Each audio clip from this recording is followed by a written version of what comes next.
Hello po mga katander, mapagpalang umaga sa inyo mga tander. Kaibigan ko dyan, mga kantingero.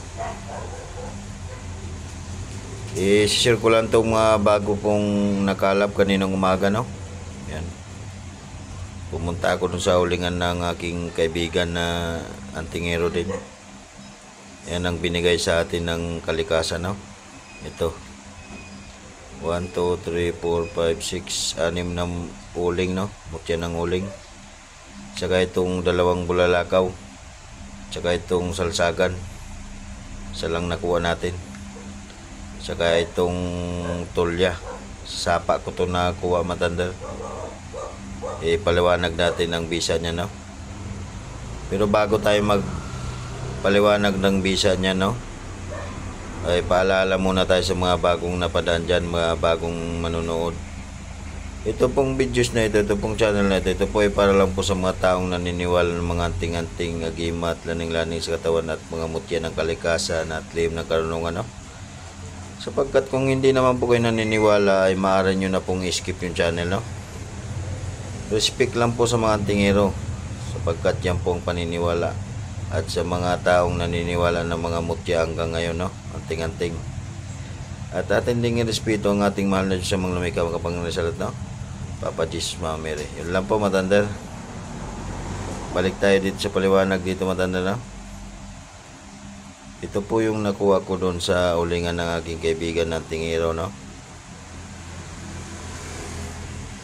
Tinuro niya sa akin na may nararamdaman daw siyang mutya doon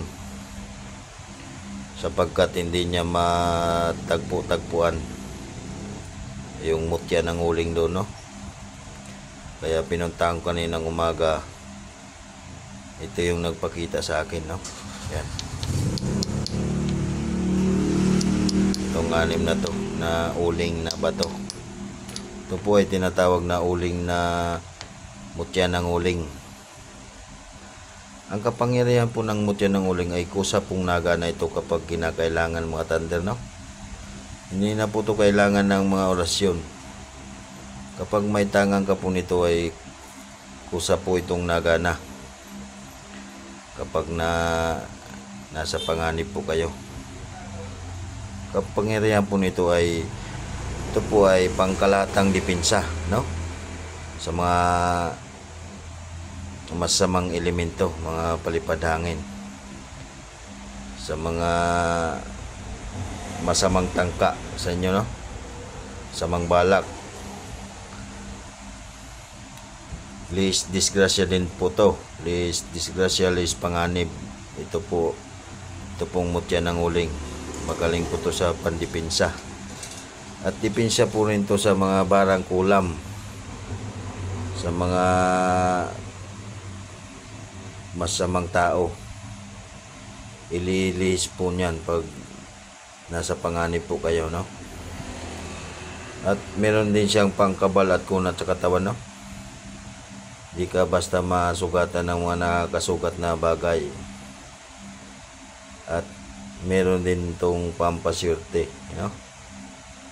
Pampaswerte din po yan sa mga sugal o kaya sa tindahan nyo o kaya anumang negosyo nyo, no? Lahat naman po ng mutya matandir ay may papaswerte dala, no? Yan. Kung gamitin nyo po sa sabong, ibabad nyo lang to, no?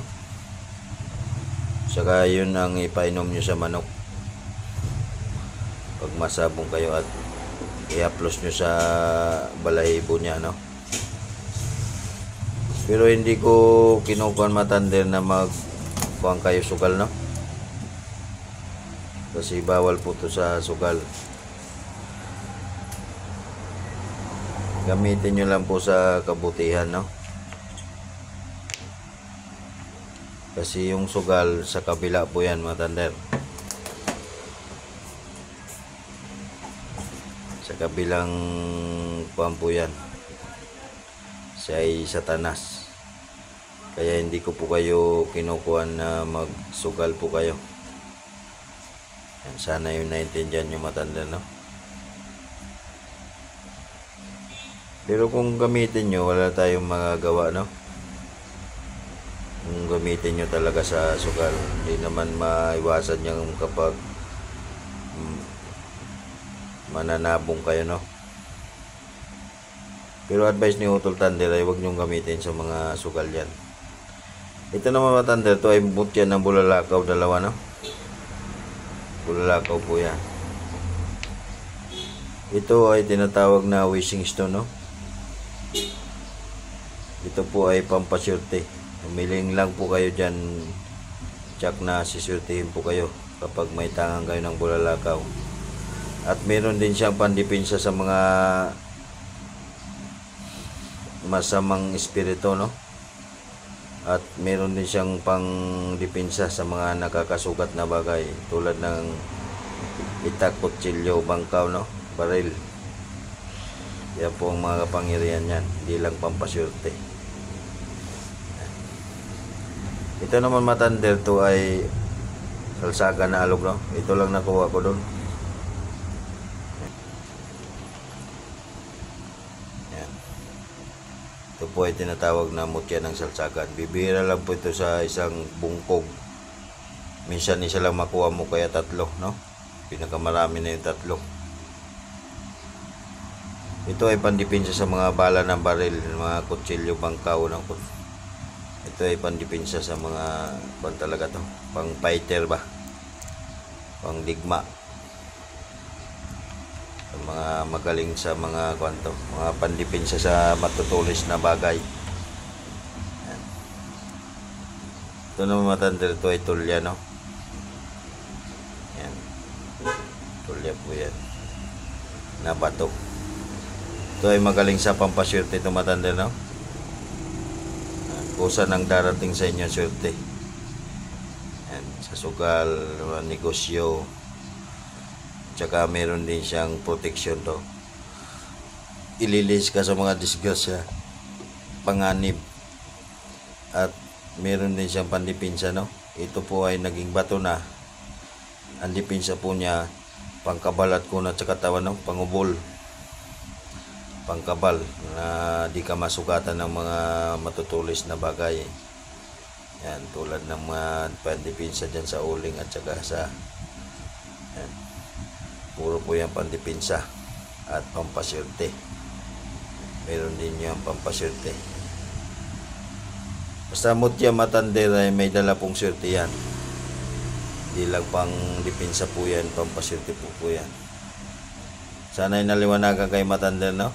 Kapag makakuha po kayo ng mga mutya,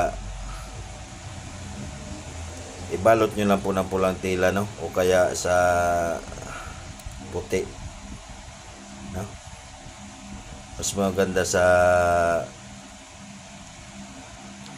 pula kaya sa itim, no? Ang ginagamit ko po pula, kaya sa pula nyo po ibalot pag makakuha po kayo ng mga mutya, no? Para mas lumakas yung mutya, para gumana talaga. Yun lang po mga Thunder, sana ay naliwanagan kayo, no? Huwag kalimutan mag-like mga Thunder, and subscribe na rin. Sa susunod muli na aking video mga Thunder, abangan nyo. God bless to all mga Thunder.